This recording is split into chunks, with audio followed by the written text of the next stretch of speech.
Hi everyone, I'm going to be showing how to do a mountain landscape tutorial, and in this I'll be using some Strathmore 140 pound paper. Now, generally you'd be wanting 80 to 100 pound paper.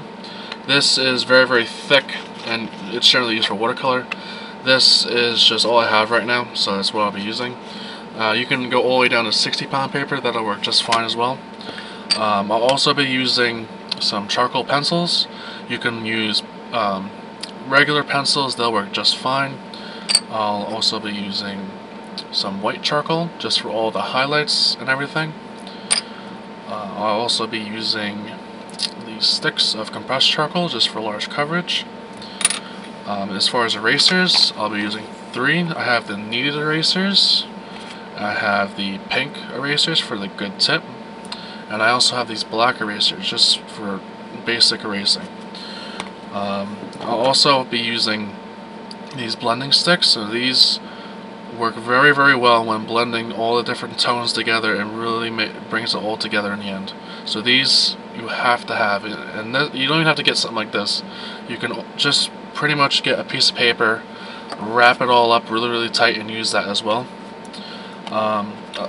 For the sharpeners, you could use something like this, but I find with the charcoal, when you sharpen this, the tips tend to break, so I use the sandpaper to prevent that, and the sandpaper works just fine. It just creates a little bit of mess, so might need a little dish or something just to keep everything nice and clean. But other than that, that's pretty much it, and let's get started. Alright, for this first part, you're just going to need a basic pencil, or here I'm going to be using charcoal. You're also going to need a straight edge. Here I'll be using a ruler. This first part I'm going to be doing the horizon line, and I'm going to be following the rule of thirds, which I won't be putting it exactly in the middle. I'm going to either put it above or a little bit below. For this I'm going to put it a bit below the center of the page, so about right here is where I'm going to be setting my horizon line. It doesn't have to be exactly straight, but it should be pretty close. So it's a little off, but you don't need it to be exactly dead on because you're going to be changing it in a little bit anyway, so it doesn't have to be exact. Now the next part, I'm just going to be drawing some basic mountains. So I'm going to start over here, just bring the pencil up, just go in a little bit, just go up a little more, bring around the top, just come down, just go up a little bit here, then create a sharper tip for the mountain there. Another one here. And we'll bring this one down. And we'll come up with another one here.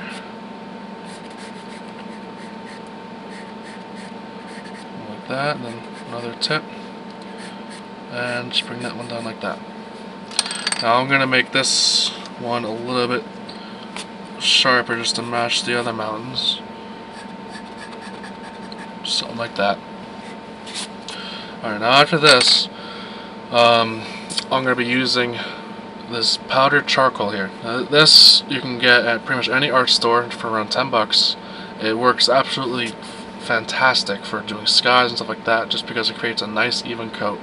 But if you didn't have this, I'm going to do the thing I learned from Pensetter over there.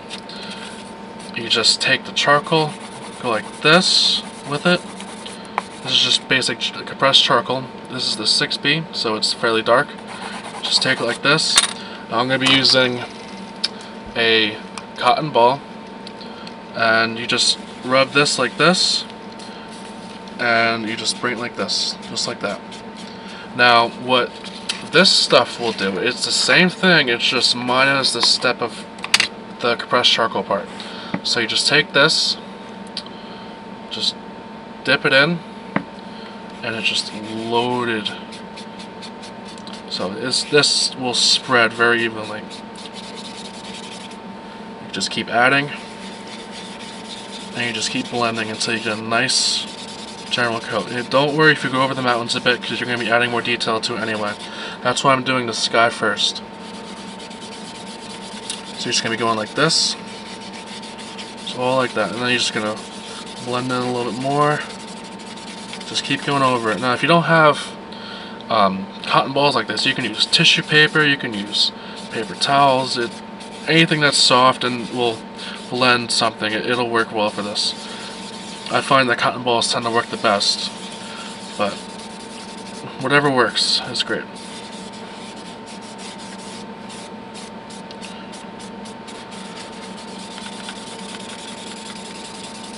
So alright, so you just got something like that here. Then the next thing I'd do would be just to redefine these mountains again, so you don't lose where they were. No, you don't want to make it too dark because it might affect what it looks like at the end. You just want to bring it out enough so you can see it.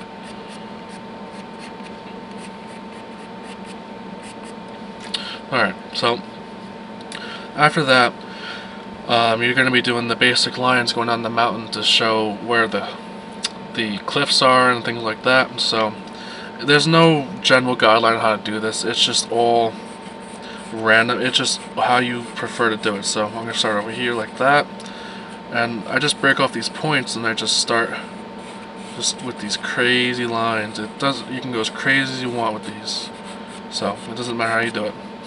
You can even break off some of these lines here and go over and down again. It's whatever you want. So you can go over here, something like this. Now I'm going to speed this next part up and I'll come back and see how it comes out.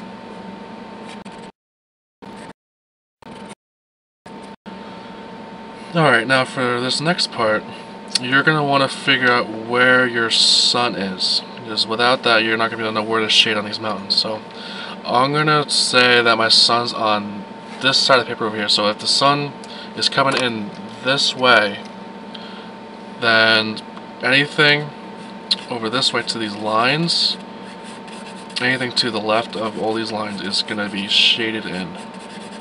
So I'm going to start off just by doing that.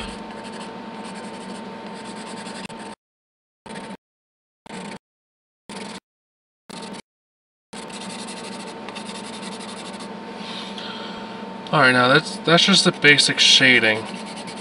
After that, you can start bringing this in and just start going over this a little, and it'll just bring all the tones together, bring a nice even coat. Just makes it look nice when it's all done. So you can just keep going over and over it with this, and it'll just make a really, really nice finish. Alright, I'm going to go ahead and add some more darker tones to these mountains. I'm also going to shade the other side a little, just to give it a little more color in the end.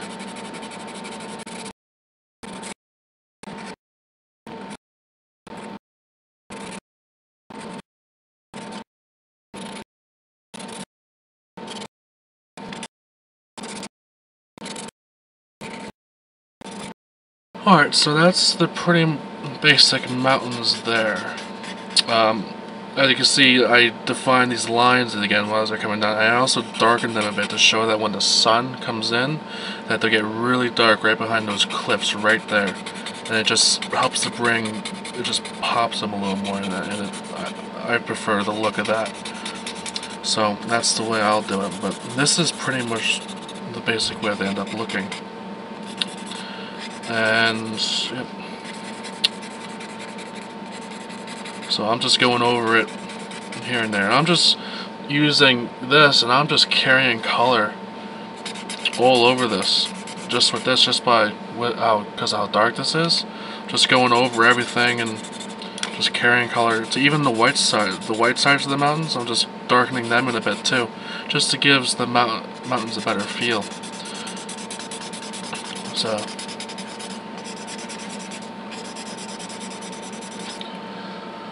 Alright, so I went ahead a little bit. I started doing the beach here. I started doing some trees up here. I also started doing some of the reflections of the mountains here. And these two are going to be some strips of land, which I'm going to be adding some trees to, some shrubs, and I'm going to be putting some rocks over here. And I'm going to be starting a river over here. I'm going to be showing how to do all these in upcoming videos, so stay tuned and I'll have them up shortly.